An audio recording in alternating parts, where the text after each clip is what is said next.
fait, c'est relativement facile à poser dès qu'on a trouvé le truc de glisser cette petite languette et de le clipser en fait. Tout à fait. Faut bien passer sous la languette en plastique.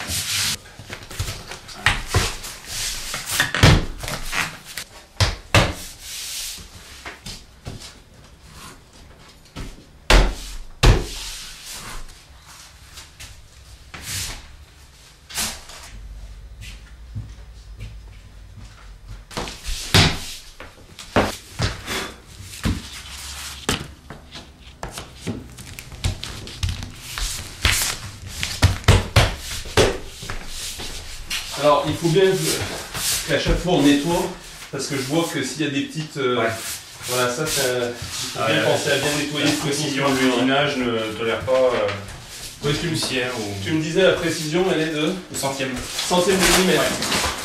Ouais. Ça commence à être précis là. Voilà, on travaille avec des outils diamants, donc là, ouais, surtout sur du médium comme ça, là, la fibre de bois, c'est très facile à usiner. Donc,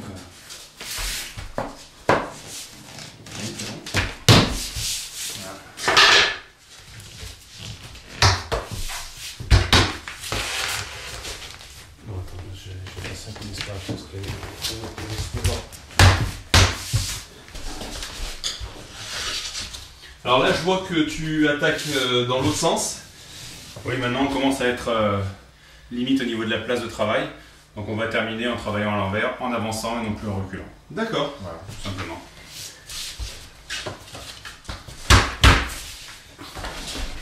Ce qui sur le principe revient exactement au même, sauf qu'on avance avec les lames en avant, tout simplement. Donc là, David, tu arrives vers le seuil de la porte, donc je vois que tu fais ta coupe en biais. Comment tu fais exactement? On prend l'axe de la porte, et pour venir juste au niveau de la feuillure, et ensuite ce parquet sera recouvert par un seuil. Voilà. D'accord. En fait, là, on va s'aligner vraiment à la feuillure, en terminant les rangées, et en suivant, on pourra poser le seuil. Ok. Et ben, on finit alors. On continue. Alors en fait ici, j'ai construit un petit guide pour bien avoir mon axe de traçage, tout simplement. Avec une chute de parquet. Voilà, il ne nous sert qu'à tracer.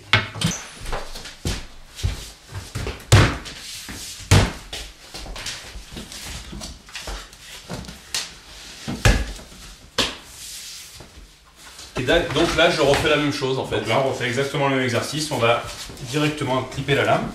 Comme ça, elle sera en position. Et avec le guide, on va pouvoir tracer.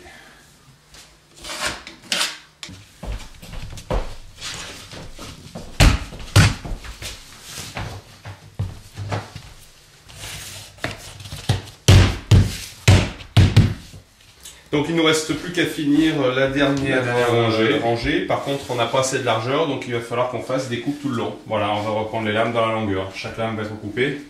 Le mur n'est pas d'équerre non plus. Donc on aura des codes différentes en début et en fin de lame. C'est quoi que tu gardes, ce morceau-là? C'est celui-là.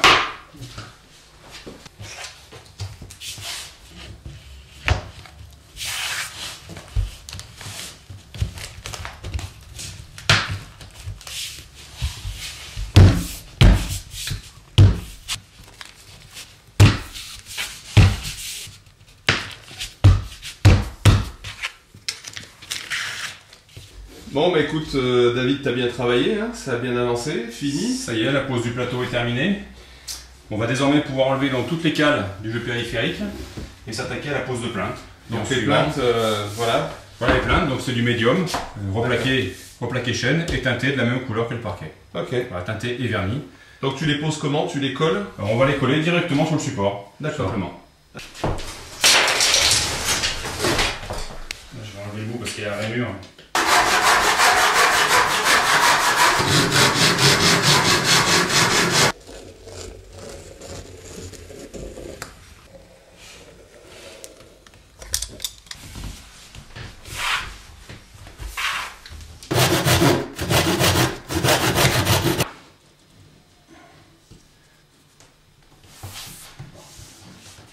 Si jamais la colle dépasse ou déborde, de suite on utilise des lingettes nettoyantes pour venir essuyer la colle.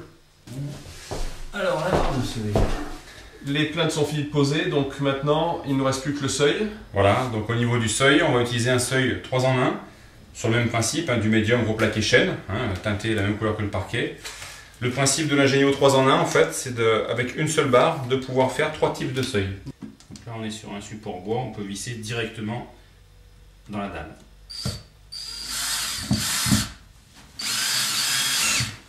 Là, ton seuil, tu vas le préparer. Voilà, exactement, on va le dégraisser, donc il est en 3 parties. Comme là on va faire un seuil en T, en fait, puisqu'on a une pièce en parquet ici et on va avoir un palier en parquet aussi, on va le préparer et on va enlever en fait les parties qui ne nous sont pas utiles. D'accord. Voilà, donc on a des petits espaces, des petites lumières. On vient insérer en fait le cutter à l'intérieur. Ah ouais, donc ça c'est fourni avec, hein. Ça c'est fourni dans chaque barre de seuil en fait. D'accord. Donc on vient dans chaque seuil Ingénio, on vient mettre le cutter et on coupe jusqu'en bas. Voilà.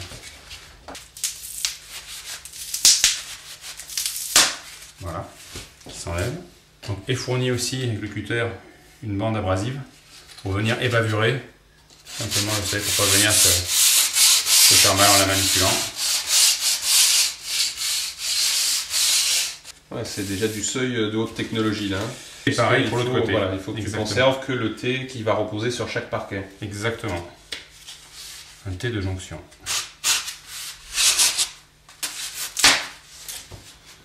Donc maintenant on reste à mettre le seuil à dimension et faire les 2 encoches par rapport à l'huisserie. Voilà.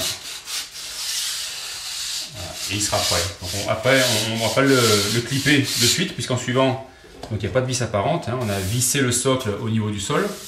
Et en suivant, quand le parquet du palier sera posé, et ben on aura juste à clipper en force le seuil en T. Voilà, pour finir la jonction entre les 2 pièces. Exactement. D'accord. Voilà, donc là on a fini de faire la découpe. La barre est donc maintenant en forme de T de jonction. Donc enlever éventuellement les quelques pièces qui pourraient gêner. Hein. A été donc dégraissée sur les côtés. Donc une fois la pièce terminée, quand celle-ci sera parquetée, on pourra venir clipper la barre. Il viendra faire une finition propre entre les 2 pièces. Voilà. Écoute David, merci, beau travail. Une fois qu'on a fini de poser ce parquet, on l'entretient comment? Voilà, alors le plus important quand on a fini, c'est de bien balayer, bien aspirer la pièce. Voilà. Et d'apposer ce qu'on appelle un polish. Donc c'est un film protecteur en fait qui va prendre toutes les micro-rayures, etc. et qui va protéger surtout le vernis, qui va venir nourrir le parquet. Donc ça c'est très important après la pose. Et en suivant, l'entretenir avec un shampoing à parquet. D'accord. Spécialement formulé. On ne nettoie pas à grandes eaux ou des choses comme ça? Non, surtout pas. Aujourd'hui on a des solutions de shampoing déjà préétudiées. On vaporise sur le sol, tout simplement. Et à la lingette microfibre, on vient étaler tout ça. Voilà. Très très simple d'entretien. Ok, et écoute, il ne me reste plus qu'à te remercier. Très bien, merci. À bientôt. À bientôt.